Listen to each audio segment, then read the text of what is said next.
ಹೌದಲ್ಲ ಗುರುಗಳೇ, ಪ್ರಸಾದ ತುಂಬಿಟ್ಟಿದೆ.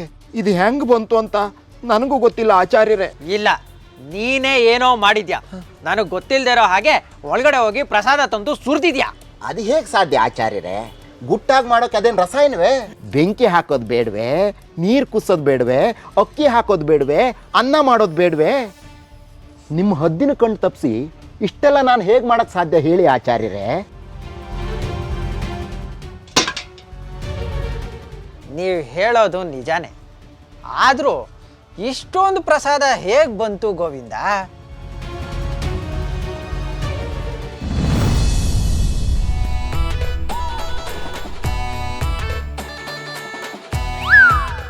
ಆಚಾರ್ಯರೇ, ಸ್ವಲ್ಪ ಪ್ರಸಾದ ಬಡಿಸಿ.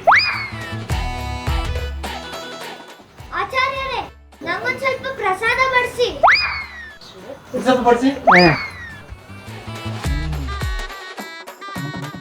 ಭೋಗೇಂದ್ರ ಆಚಾರ್ಯರೇ, ಪ್ರಸಾದ ಬಡಿಸಿ.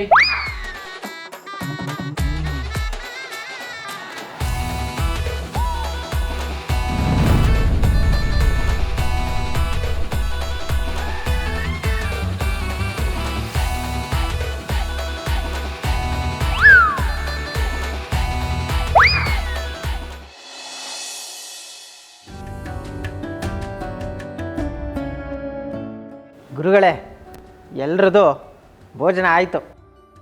ಬಹಳ ಸಂತೋಷ. ಗುರುಗಳೇ, ಅದೇನು ವಿಸ್ಮಯವೋ ಪವಾಡವೋ ಒಂದೂ ತಿಳಿತಾ ಇಲ್ಲ. ನಾನೇ ಖುದ್ದಾಗಿ ಪ್ರಸಾದ ಮಾಡಿದ್ದೀನಿ. ಹಬ್ಬಬ್ಬ ಅಂದರೆ ಆ ಪ್ರಸಾದನ ಒಂದು 3 ಜನ ಸೇವಿಸ್ಬೋದು. ಆದರೆ ಭೋಗೇಂದ್ರ ಅವರು ಬಡಿಸಿ ಬರೋ ಅಷ್ಟರಲ್ಲಿ ಪಾತ್ರೆ ತುಂಬ ಪ್ರಸಾದ ತುಂಬಿಕೊಂಡಿದೆ.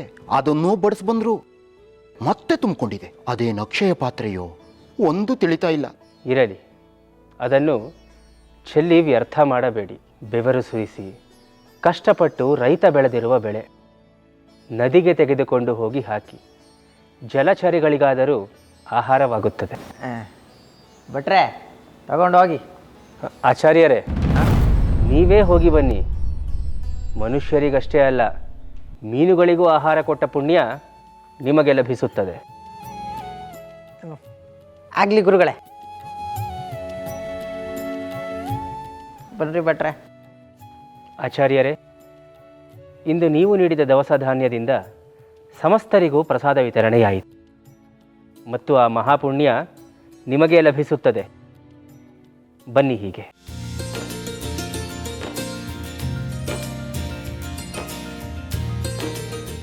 ಕಲ್ಯಾಣಮಸ್ತು.